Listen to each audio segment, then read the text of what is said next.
የሥራ በረከት። ሰነፎች የየዕለቱን የሕይወት ተግባራት በታማኝነት በመፈጸም የሚገኘውን ጠቃሚ የሆነውን ልምምድ እንደሚያጡ ወጣቶች ያስታውሱ። ሰነፍ የሆነና በምርጫው መሃይም የሆነ ሰው በመንገዱ ላይ ሁል ጊዜ እንቅፋት የሚሆነውን ነገር እያስቀመጠ ነው። በታማኝነት ከመስራት የሚመጣውን በረከት አይቀበልም። ለሰብአዊ ዘር የእርዳታ እጁን ለመዘርጋት ባለመቻሉ እግዚአብሔርን ይዘልፋል። ስራው እግዚአብሔር እንዲሰራ ካስቀመጠለት ስራ እጅግ የተለየ ነው። ጠቃሚ የሆነ ስራን መናቅ ተራ የሆኑ ፍላጎቶችን በማደፋፈር የአንድን ግለሰብ እጅግ ጠቃሚ የሆነውን ኃይል ሽባ ያደርጋል።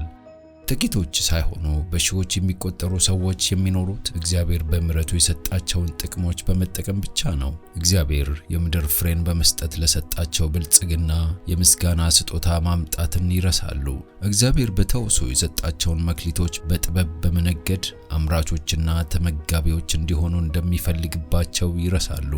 እግዚአብሔር እንደ ረዳቶቹ ሆነው እንዲሰሩ የሚፈልግባቸውን ሥራ ቢገነዘቡ ኖሮ ኃላፊነታቸውን ሁሉ ረስተው መጠበቅ እንደ መልካም ዕድል አይሰማቸውም ነበር።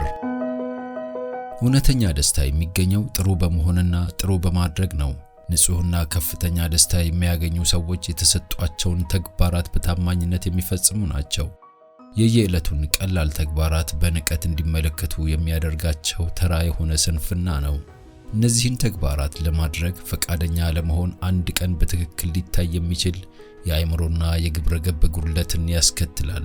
ሰነፍ ሰው በሕይወቱ ዘመን በሆነ ጊዜ ውስጥ ጉድለቱ በግልጽ ይታያል። በሕይወት ታሪኩ ምዝገባ ላይ አምራች ያልሆነ ግን ተመጋቢ የሚሉ ቃላት ተጽፈዋል። በሕይወት የሥራ ዘርፎች በሙሉ ጠቃሚ የሆኑ መንፈሳዊ ትምህርቶች ይገኛሉ። መሬትን የሚያርሱ ሰዎች እያረሱ ያሉ የሚከተሉትን ቃላት ትርጉም መማር ይችላሉ። እናንተ የእግዚአብሔር እርሻ ናችሁ የሚለውን ሕይወት የመንፈስን መልካም ፍሬዎች እንዲያፈራ በሰብአዊ ልብ ውስጥ የእውነት ዘር መዘራት አለበት። የእግዚአብሔር በአእምሮ ውስጥ የተደረገው ማህተም ጸጋ በተሞላ ተመዛዛኝነት ይሰራዋል። ያልተገሩ የአካልም ሆኖ የአእምሮ ኃይላት ለጌታ አገልግሎት መገራት አለባቸው። ክርስቶስ ለሁሉም ሰው የወንጌል አገልግሎት ሥራን ሰጥቷል። እርሱ የክብር ንጉሥ ሆኖ ሳለ የሰው ልጅ የመጣው እንዲያገለግሉት ሳይሆን ሊያገለግል ነው ብሎ ተናግሯል። እርሱ የሰማይ ንጉሥ ሆኖ ሳለ አባቱ የሰጠውን ሥራ ለመስራት ወደ ምድር ለመምጣት ተስማማ። ሥራን እጅግ አከበረው። የሥራን ክቡርነት ሊያስተምረን በመፈለግ የአናጺነት ሥራን በእጁ ሰርቷል። ከልጅነቱ ጀምሮ ቤተሰብን ለመርዳት የራሱን ድርሻ ሰርቷል።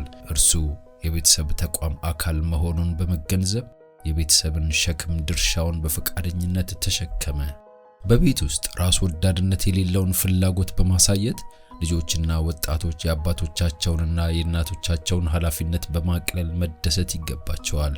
የእነርሱ ድርሻ የሆኑትን ሸክሞች በደስታ ሲያነሱ ለመታመንና ጠቃሚነትን ለሚያጎላ ኃላፊነት ገጣሚ የሚያደርጋቸውን ስልጠና እየወሰዱ ናቸው። በየዓመቱ የማያቋርጥ እድገት ማሳየት አለባቸው። በቀስታ ግን በእርግጠኝነት የልጅነት የልምድ ማነስን እያስወገዱ ወደ ሙሉ ሰውነት ልምምድ ማደግ አለባቸው። በቤት ውስጥ ያሉትን ቀላል ተግባራት በመፈጸም ወንድና ሴት ልጆች ለአካል፣ ለአእምሮና ለመንፈሳዊ ብቃት መሰረት እየጣሉ ይደጉ። የመዳረሻችን መረብ። ውድ ወጣት ጓደኞች ሆይ በየቀኑ፣ በየዕለቱ፣ በየደቂቃው የራሳችሁን መዳረሻ መረብ እየሸመናችሁ ነው። በየሰዓቱ መወርወሪያው እየተወረወረ ነው። የሚሸመነው ልብስ ክሮች ውስጥ የልብሱን ውበት የሚያጠፋ ወይም የሚያሳምር ክብ እየገባ ነው። ግዴለሽና ሰነፍ ከሆናችሁ እግዚአብሔር ብሩህና ውብ እንዲሆን ያቀደውን ሕይወት ታበላሻላችሁ። የራሳችሁን ዝንባሌ ለመከተል ከመረጣችሁ ክርስቶስን የማይመስሉ ልምዶች በብረት ገመድ ያስሯችኋል። ከክርስቶስ እየራቃችሁ ስትሄዱ ከእናንተ የተሳሳተ አቅጣጫ የተነሳ የሰማይ ክብርን በፍጹም የማይወዱ ብዙዎች የእናንተን ምሳሌ ይከተላሉ። ነገር ግን በዙሪያችሁ ያሉትን ለመርዳት ያላችሁን እያንዳንዱን መልካም አጋጣሚ እንዳያልፋችሁ በመጠቀም ራስ ወዳድነትን ለማሸነፍ ጠንካራ ጥረት ብታደርጉ ኖሮ የእናንተ ምሳሌነት ብርሃን ሌሎችን ወደ መስቀል ይመራቸዋል። በሰው አለመታዘዝ ምክንያት ወደ ዓለም የመጣውን ክፋት በሥራ አማካኝነት ለመቀነስ እግዚአብሔር ዕቅድ ነበር። በሥራ አማካኝነት የሰይጣን ፈተናዎች ውጤት አልባ የሆኑና የክፋት ማዕበል ይገታል። ምንም እንኳን ሥራ ስጋት፣ ድካምና ሕመም ያለበት ቢሆንም አሁንም የደስታና የእድገት ምንጭና ከፈተና ጠባቂያችን ነው። የሥራ መርህ በራስ ደስታ እንዳናተኩር ቁጥጥር ያደርግና ትጋትን፣ ንጽህናንና ጽናትን ያደፋፍርልናል። በመሆኑም ከውድቀት ለመዳን የእግዚአብሔር ዕቅድ ታላቅ ክፍል ይሆናል። አብዛኛው ህብረተሰብ የእጅ ሥራ ክብር የሚቀንስ እንደሆነ ይሰማዋል። ነገር ግን ሰዎች የክሪኬት፣ የእግር ኳስ፣ የቤዝቦል ጨዋታ ወይም የቡጢ ውድድሮችን እንደ ዝቅተኛ ነገር ሳይቆጥሩ የፈለጉትን ያክል ጉልበታቸውን ያወጣሉ። ሰይጣን ሰዎች የአካልና የአእምሮ ኃይላቸውን አስተማሪ ላልሆነ፣ ጠቃሚ ላልሆነና የእነርሱን እርዳታ ለሚፈልጉ በረከት እንዲሆኑ ለማይረዳቸው ነገር አውለውት ሲመለከት ይደሰታል።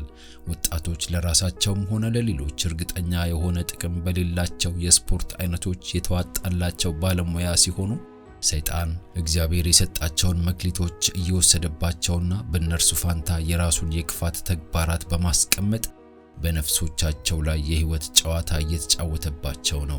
ሰዎች እግዚአብሔርን ችላ እንዲሉ መምራት የሁል ጊዜ ጥረቱ ነው። እግዚአብሔር በአስተሳሰባቸው ውስጥ ቦታ እንዳያገኝ፣ አእምሯቸው ሙሉ በሙሉ እንዲያዝና በሌሎች ነገሮች እንዲመሰጥ ይፈልጋል። ሰዎች የፈጣሪያቸው ዕውቀት እንዲኖራቸው አይፈልግም። ሰዎች በተለያዩ የስፖርት አይነቶችና ቲያትሮች እንዲያተኩሩ በማድረግ እግዚአብሔርንና ሰማይን እንዲረሱ በማድረግ የወጣቶችን ስሜት ሲያወዛግብ እጅግ ይደሰታል። ክፉን ለመምሰል እርግጠኛ ከሆኑ ጠባቂዎች አንዱ ጠቀሜታ ያለው ሥራ ነው። ሥራ ፈትነት ደግሞ ከታላላቆቹ እርግማኖች አንዱ ነው።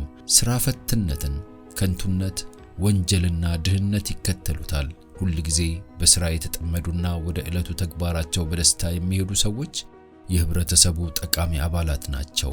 በመንገዳቸው ላይ ያሉትን የተለያዩ ተግባራት በታማኝነት በሚፈጽሙበት ጊዜ ሕይወታቸውን ለራሳቸውም ሆነ ለሌሎች በረከት እንዲሆን ያደርጉታል። ትጋት ያለበት የጉልበት ሥራ ፈት እጆች እንዲሰሩት ከሚያዘጋጅ ከአንዳንድ የመጭበርበር ተግባራት በማራቅ ከብዙ የሰይጣን ወጥመዶች ይጠብቃቸዋል። የማይፈስ ኩሬ ብዙም ሳይቆይ ይሸታል፣ ግን የሚፈስ ምንጭ ጤንነትና ደስታን በምድር ላይ ያሰራጫል። አንደኛው የሥራ ፈትነት ምሳሌ ሲሆን፣ ሌላኛው ደግሞ የትጉህ ሰራተኛ ምሳሌ ነው። ለምድር ነዋሪዎች የተሰጣቸው የሥራ መንገድ ከባድና አድካሚ ሊሆን ይችላል። ነገር ግን የአዳኙን ዱካዎች መከተል የተከበረ ስለሆነ ይህንን የተቀደሰ መንገድ የሚከተል ሰው ከአደጋ የተጠበቀ ነው። ኢየሱስ በቃልም ሆነ በሕይወት ምሳሌነቱ ጠቃሚ ለሆነ የጉልበት ሥራ ክብር ሰጥቷል። ከልጅነቱ ጀምሮ የኖረው የልፋት ኑሮን ነበር። ከምድራዊ ሕይወቱ አብዛኛውን ክፍል ያሳለፈው በናዝሬት በነበረው የአናጺነት ሱቅ ውስጥ በትዕግስት በመስራት ነበር። ተራ የጉልበት ሰራተኞችን ልብስ በመልበስ የሕይወት ጌታ የዚህች የኖረባትን ትንሽ ከተማ ጎዳናዎች ወደዚያ ዝቅተኛ ወደ ተባለው ሥራ ሲሄድና ሲመለስ ተራምዶበታል። እርሱ ከገበሬዎችና ከጉልበት ሰራተኞች ጋር ጎን ለጎን ሳይታወቅና ተገቢ ክብር ሳይሰጠው ሲራመድ ሳለ አገልጋይ መላእክት ይከተሉት ነበር። ጥሩ ስሜት የሚፈጥር የጉልበት ሥራ ለሰብአዊ ዘር ጤናማ ብርታት የሚሰጥ መድኃኒት ነው። ደካሞችን ብርቱ፣ ድሆችን ሀብታምና ጎስቋሎችን ደስተኛ ያደርጋቸዋል። ሰዎች ከሥራ ነፃ በሚሆኑበት ጊዜ ሰይጣን በሆነ በሚስብ ነገር ተሸፍኖ በመቅረብ እድል የሚሰጠው ከሆነ ሊያጠፋቸው አድፍጦ ይጠብቃቸዋል። ሰዎች ሥራ በፈቱ ጊዜ በፈተና የሚከናወንለትን ያክል በሌላ ጊዜ በፍጹም ተከናውኖለታል።